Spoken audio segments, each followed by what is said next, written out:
Hello, and welcome to the 2025 Southeast Collaborative Online Conference. My name is Lauren Clossy, and I will be your host for this session entitled Cha-Cha Changes, Turn Your Juvenile Space Around, presented by Melanie Green. This event is made possible in part by a Library Services and Technology Act grant from the Institute of Museum and Library Services, which is administered by the State Library of North Carolina.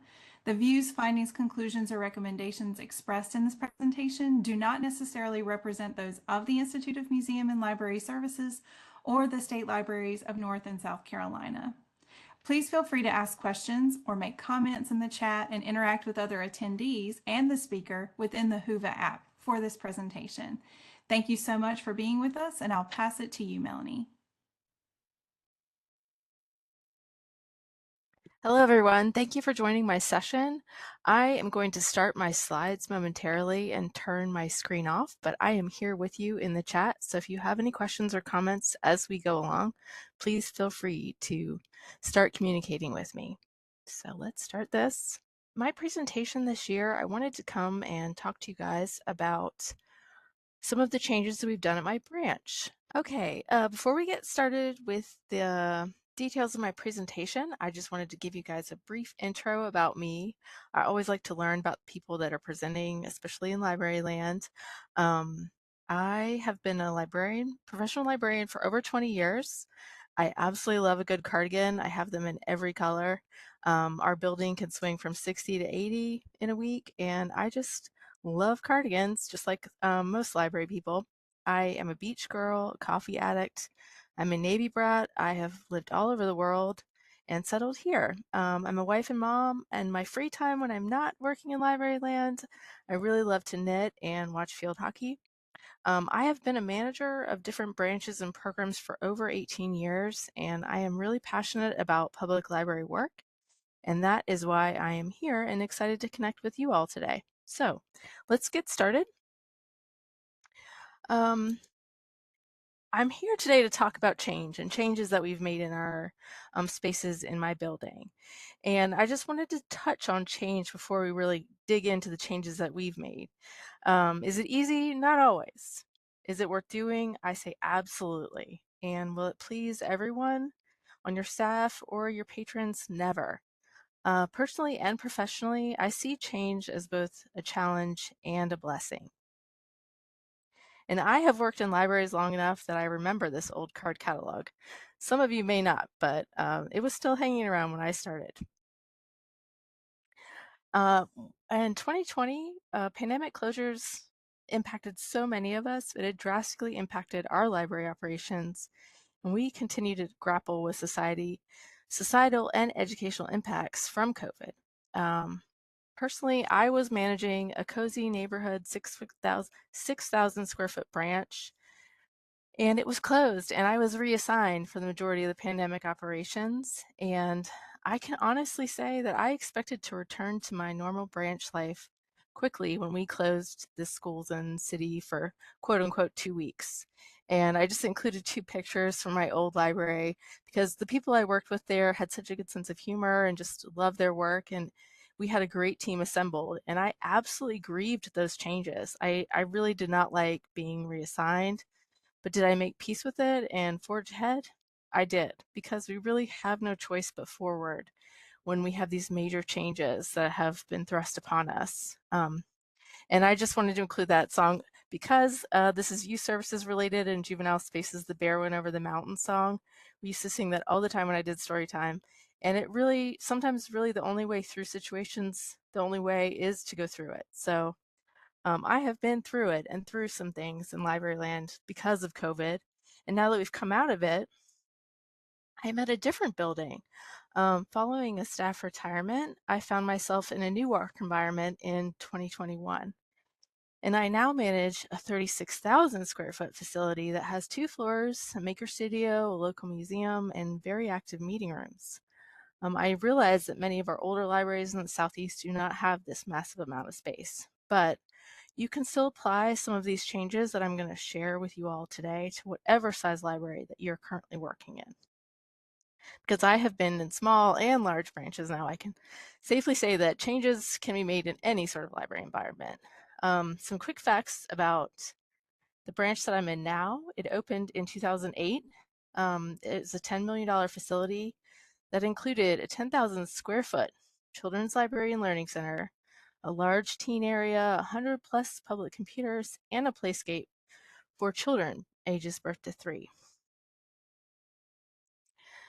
And since the opening day in 2008, the expanded Pretlow Library is very busy with foot traffic, program attendance, and borrowing. This summer coming up, we have 86 juvenile programs planned for our 6-week summer reading program. We have a staff of about 20. We have a circulating collection of approximately 51,000 items in this branch, and 15,000 of them are on the second floor in our juvenile collections. Our juvenile collections amount to 49% of our total items borrowed. So this is a very busy branch and a very busy circulating collection. I did want to include this quote on the left from our former director that was in charge at the time this building was built. He really wanted, as we were making plans for this building and subsequent locations, to build a library that had a little more flexibility to meet the needs at the time back in 2008 and to meet the needs today. So it has definitely changed since they opened in 2008. So I'm going to talk about some of these spaces. One of them is the playscape. On the juveniles floor, we opened Pretlow with a playscape. And when it was installed, they had a vision for it to be a safe, indoor, soft play area for children ages birth to 3 maximum, because they really wanted it to be safe for babies to be on these mats and rolling around and just pushing up and playing and not getting run over. But the reality of the space is that our patrons often saw this as an indoor jungle gym and really did not respect our age limits for the space. This created unsafe conditions for our tiny babies and constant contentious conversations with our patrons who wanted their 5-year-olds to be using this indoor jungle gym. Another area that was included in the opening location of Pretlow was the Kids Zone. We are participants in the National Family Place initiative, and if you're not familiar with that, they have a website that's, I believe, is familyplacelibraries.org. And basically the premise is that the library serves as a connection place for families with young children. So they have safe spaces and events and programs to connect and help families engage with their children. So we have this Kids Zone space that is an indoor imaginative play area for young children. It included kitchen, dolls, puzzles, etc. The challenge with the Kids Zone after it was installed at Pretlow is that the space was too small for the demand. We constantly had toys spilling out on the main floor of the library, creating trip hazards. We had children fighting over toys, and we had no real space. As you can see from that picture, where the picture cuts off is really where the wall is. It's not really any bigger than that space. So there's no space for parents to sit comfortably and watch their children play or to get in there and play with them. Another challenge that we've had with the Kids Zone was that the older school-age children would crowd out the younger toddlers looking for something to do, and the toys were really just not age appropriate for them.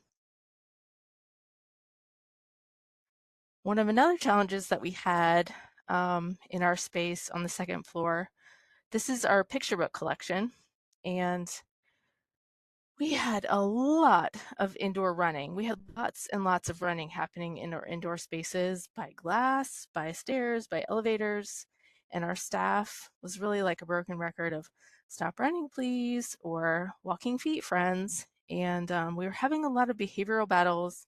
It was making the staff grouchy, and we were just dreading having large groups of school-age children because they just got in there and started running. So my office actually is on the second floor of this building, and it sits at the end of one of the runways. And I sat here one day just thinking about change and how we could really make some positive changes for the space to help us and to help our patrons enjoy it better. So these are the steps that I took. Really, I think it's always important when you're making changes to seek feedback from your patrons, but also from your staff that are working in these spaces every day. So I did that, and I had lots of feedback from patrons about what they liked and didn't like about the space. And the next thing we did was really analyze what we could possibly change given our space limitations and budget and staffing. We formulated a plan. And then from there, once we really had a general plan of what we would like to do, we sought out permission from the library director, from our family place librarian, from our programming manager, and from our branch services manager. We really wanted to get buy-in from all of our library administrators about the changes that we were making and why we wanted to make them. So once we had everybody on board, we started making our lists. We started formulating a general implementation schedule. We submitted work orders with our city facility staff to work on this space. We ordered items and then we put it into action. So after we did that, we have really been analyzing our patron behaviors and changes and reactions to it. And then really with all changes, you just repeat, find something else you're going to work on and change. So let's talk about what we did. So with my feedback loop, this is our juvenile team staff. I am really lucky that we have staff, and I do realize this, not every library branch has dedicated full-time staff working on a children's floor in a children's space. They are very creative people. They enjoy working with children, and they are always open to trying new things, and they're open to change. So really, they are an ideal team to work on changing any space because they were all for it from the get-go. So we started with conversations of like, hey, what do you think of? Could we possibly change some of these things around? And should we try this? Maybe.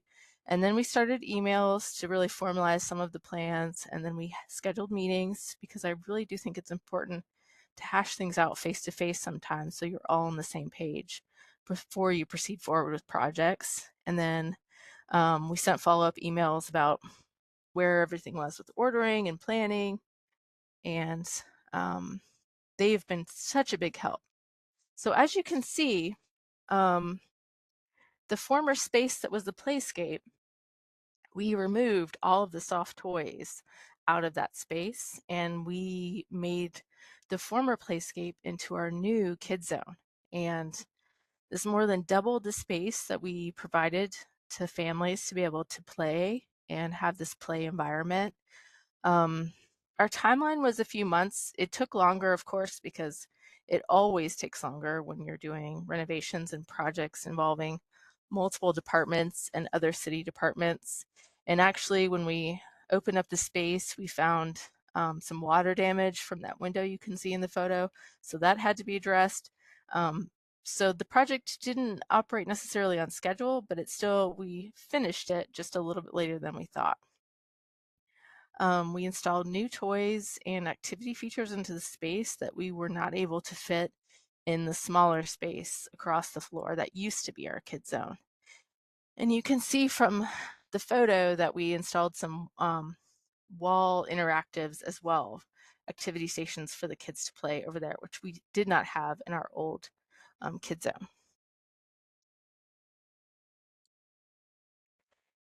Since we removed the playscape, we wanted to really still provide a space for parents that were coming in with babies to really have a safe space to sit and play. So we sort of made this baby aisle in the middle of the library. And it's been really well received because it's sort of contained by those chairs that are circling the carpet. And we have only really baby friendly toys and baby board books on the shelves that are around this area, and it has really still provided this opportunity for parents to come in and sit and play with their babies and let the babies roll around on the carpet and enjoy being in the library together. So we ordered this new carpet, and we did order some of these chairs that are encircling the carpet. When we were done with renovating the Kid Zone, one of my staff members suggested we throw a party to celebrate the new space. And we did it on a Saturday morning, a cold Saturday morning in January. And I was honestly worried that no one would show because um, as a manager, I'm always worried, I think, about turnout for events. But a cold Saturday in January to me is just like, oh, I don't know if anybody's going to come. But I was honestly worried for nothing because we had a great crowd of excited parents and toddlers that were here and ready to play. As you can see in that picture, they were pumped. They could not wait to get in there and try out all the new toys. And the reception that we got from the changes was that they've loved it. They have absolutely loved it. We did put out this flyer while we were working on the renovations just to give parents a heads up about what was going in the new space. I do think it's important to share what's going on with your patrons, and our PR department helped us put this together and put this out to give everybody heads up that we were improving this space for the better. So in our old kid zone, one of the things that we did was we put in this tween station that is specifically targeting kids that are aged 8 to 12. Because prior to us having this tween station, we had older kids trying to play with the toddler toys and early elementary age toys that are in our kid zone area. It just really was not age appropriate for them. Um, so we installed this tween station that gave us this space that was really dedicated just to this age group because they're really still wanting to play, but not in the same ways that the kids are in the kid zone. So we first transformed the kid zone and then we closed up this space and installed the tables and games, and we ordered a lot of activity kits and games for the kids to use in this space. They don't circulate. So we've set up a magnet board so the kids can come to the desk and borrow these kits or games. Our 5 most popular kits, which some of these have been a surprise to me, are listed right here. I'll let you guys read those. We also have games that they'll borrow and play with their parents or with each other. And I am honestly surprised that some of them have been as popular as they are, because to me, Battleship is not, a super exciting game when you play. Some of these kids play video games, but I think just being able to sit down and play games with their parents in this space on their own has been a great change for us to offer to these kids. Other changes that we've made to the space, you can see when we first opened Pretlow back in 2008, the renovated Pretlow, and we had 100 computers. A lot of people did not have computers in their home and also internet access, and that has definitely changed. The world and technology needs have evolved so much since 2008, and we really needed to reflect that in our children's floor and spaces. So we removed a lot of the desktops that were upstairs in the kids lab, and we still have some. We have computers that have scanners in Microsoft Office, and we also have the AWE stations for toddlers to play on the computer, but we don't have as many computer lab stations as we used to for the public. And that allowed us, by removing some of these computer stations that weren't being used, to move furniture around. So all of these tables and chairs that you see in the photo on the right used to be stashed behind the circulation desk. And it was kind of a weird placement because they were behind the staff, so the staff's back was to the public when they were sitting at these tables. And this has really just given us more floor space to move that furniture around. And I will tell you that we have a parent or child at these tables pretty much every night that we're open, studying or collaborating together. It is just great to see them using this space and this furniture in this way. One of the other changes that we made was we decided to try this, and it's actually worked out really well. We rearranged our shelving, sort of spread it out around the floor. So it didn't just have like 3 aisles for running on either side of these picture books bins. And Also, we added signage to the top of them to really help parents find the books in an easier fashion, and we put our new books front and center in the bin that's in the middle. And it has been a huge hit with our patrons, and because I think they feel the space and they feel more comfortable browsing and looking through these bins. We also set up some tables in between some of the picture book bins so they can sit there and preview the books or read them together while they're in the branch. We also added a digital display board. We have two digital display boards downstairs, and we added a third one to the second floor, the juvenile spaces. And we have an elevator that goes up to the second floor, so all the stroller riders have to wait for the elevator. And this really gives us an opportunity to share about programs with scrolling slides. We use the software tool Spinetics, and our PR department helps us load these slides up and advertise all that's going on in our branch as well as the whole library system. So it's really been great. One of the changes we made on the juvenile floor as far as our books go is we bought these bins, and we've tried to group some more like with like. We created more um, signage to pull out these books that, especially, I know you guys are familiar with this, but some of these series that are either Disney or, popular series like Lego, they'll have 5 different authors, and it's really hard for parents sometimes to navigate finding a series if they're all shelved with the regular books like you can see below on the shelving in our beginning reader area. So we wanted to make it easier on parents and also kids because we want the kids to feel comfortable and come in and browse the books themselves. But if they really are huge Fancy Nancy fans, we want them to be able to pull out all the Fancy Nancy books and check them out. So we have 2 of these bins and they have been really popular. We just decided to try it and it's been great. I would definitely encourage you, if you don't have some of these bins, to try it with your beginning reader collection and see if it helps you move more of them. We also decided to create more signage and dedicated shelving to help our patrons and our volunteers find specific collections because as many of you have worked in a library for a really long time know that we have so many different collections and classifications. It can be confusing if you're not a library person to know where to go, especially if you're just walking around browsing and not using the catalog. So we pulled out a lot of our series and have grouped them together and listed them on each side of the shelving.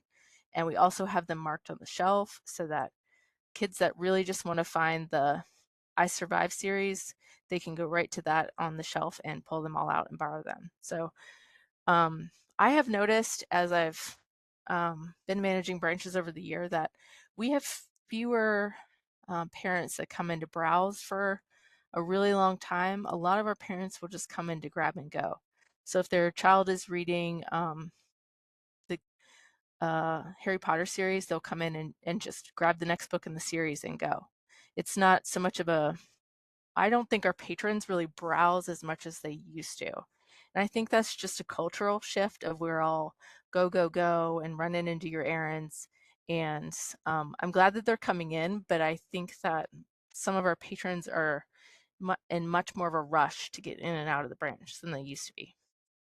So we're trying to help them and help ourselves. Like make it easy for them to find what they're looking for and check it out and keep going. One of the other areas that we really wanted to address with all of these changes was our dead nonfiction. I don't know about you guys, but when we run dead item lists, a lot of nonfiction titles are on there with the juvenile collection, and it just breaks my heart because A, I'm a library person, and B, I really like these books. They're beautiful books. They have such great information in them, but sometimes they're a hard sell. The fiction books are just much more exciting to the kids unless they're really a nonfiction reader. So our assistant manager at the branch actually suggested this project, and I said, sure, let's try it. So it's been great. It's given us an opportunity to really put some of these books face out And for some of you that have been in library land for a long time and also in reading circles, you'll know that they've done a lot of research and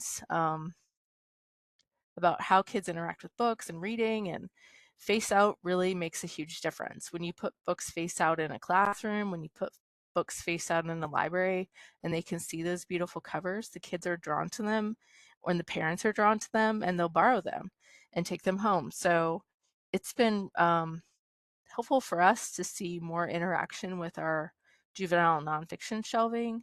That we also added these wayfinding tools to really help people see where the numbers started and ended in our nonfiction shelving. And because most people, unless they're diehard library fans, do not know Dewey and they don't know what all the numbers signify. So I think it's always helpful when you can say the 900s, this contains history and geography books. So they'll know that just by looking at that signage. One of the other changes that we made up on the juvenile floor was we added more opportunities for display. We purchased full display units to add to the juvenile floor. One of our staff people had used them in another branch and she absolutely loved it. And I said, sure, let's try it. So they've been doing more themed displays and highlighting more items in the collection, such as they did an ebook week. They do books displays about women in STEM. One of my personal favorites is they do books when one of them has a birthday that month. They'll do like in this picture you can see Kevin, and they'll do what are Mr. Kevin's favorite kids books, and he'll fill that display with his personal books that he wants the kids to borrow. And I think it's just it creates more interest in some of our collections that might not be as popular, but also gives us an opportunity to highlight things that might not be on the bestseller list for the kids' books collections, but are also great stories that we want the kids to read and borrow and share. We shifted, one of the first things we did when we looked at making changes on our juvenile floor was we shifted our collection back. So we moved our graphic novels and our fiction to the back of the shelving, and we weeded as we were shifting, and that really gave us more opportunity to highlight staff picks. So we each person on the juvenile team, so there's 4 different displays that they fill and highlight books that they really want the kids to borrow from the collection, but it also gives them an opportunity to talk about specific books with patrons. So we all of our patrons love Dogman. The kids come in, where's Dogman? Where's Dogman? Or the parents love Goodnight Moon. The little babies and toddlers love Bluey, but um, pop culture books are great, and I really love that kids are so excited to borrow them. But I think that having staff picks with staff that handle these items all the time, it really helps us highlight the diversity of our offerings. So they might really love this book about Dress Like a Girl, but they might not ever heard of it, or really, it's just some books get so much more publicity than others, and having these types of displays really allows you to highlight books that you want patrons to notice and borrow and take home.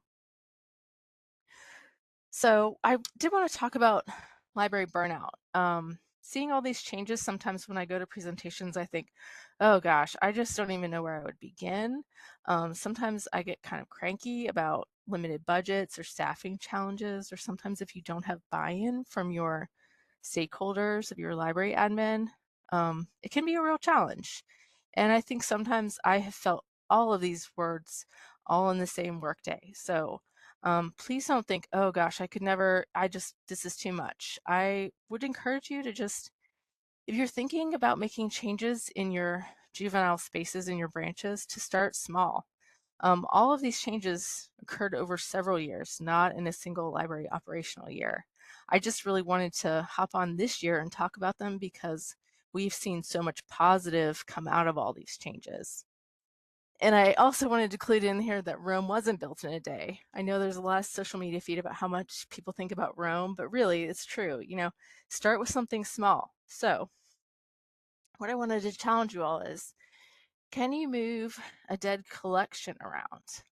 we did that to see if it would impact the circulation, and it did in a positive way. Our family resource collection, which if you look in this picture, it's the books to the very left. They have pink stickers on them that say FRC, and it was tucked out of the footpath for our parents and caregivers that attend programs and not really all that close to the kids that are playing in the kids zone space. So surprise, surprise, all of these books were dead. They just were not moving. Um, so we decided to move them closer to the programming room so that parents and caregivers have to walk by them while they're entering and exiting our early literacy programs. These books are not flying off the shelf because they're parenting books. They're, pregnancy advice books. They're nonfiction for the most part, but it's important books that we wanted to share with our patrons, that we own them and they could borrow them. So we put them in their footpath, and moving them from tucked away in a corner to this primary spot has really helped to see some circulation. They're not all dead anymore. And I really count that as a small victory, because we've raised awareness of this resource for our patrons in a positive way. Um, and then on the other side of the shelving, you can see we have Spanish language materials highlighted as well, which is fantastic. Our feedback about all these changes, I wanted to share this note because it's just the sweetest thing ever. Somebody brought cookies in to the children's staff and gave them this note, and it just touched them so much. It's what I wanted to highlight was what the feedback that I've gotten from a lot of the patrons was that the changes that we've made have really made it a fun space, a safe space, and a welcoming space for everyone. We want all ages to come up here and enjoy being in the library and find what they're looking for and play together. Um, I'll let you guys read this for just a minute.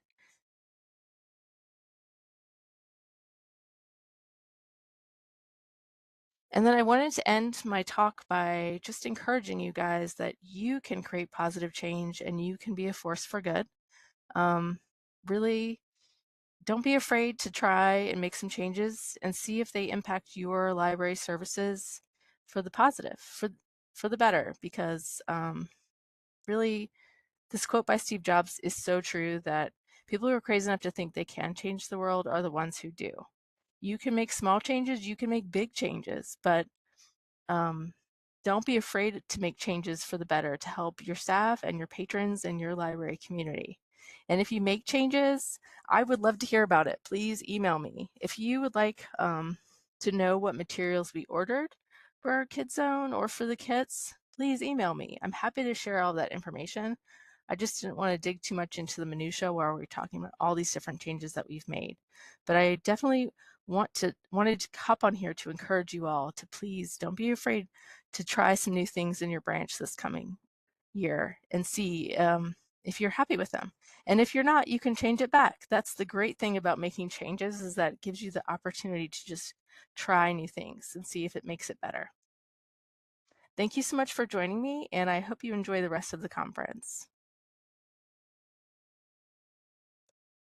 So thank you so much, Melanie, for sharing all the cool things that you've done in your library, all the cool changes that you have made. And thank you so much to all of our attendees for joining us today.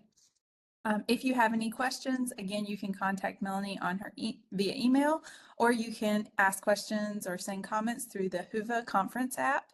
An evaluation is provided with the conference session resources, and we welcome your feedback about this session as well as about the conference overall. So thank you so much for making the 2025 Southeast Collaborative Online Conference successful.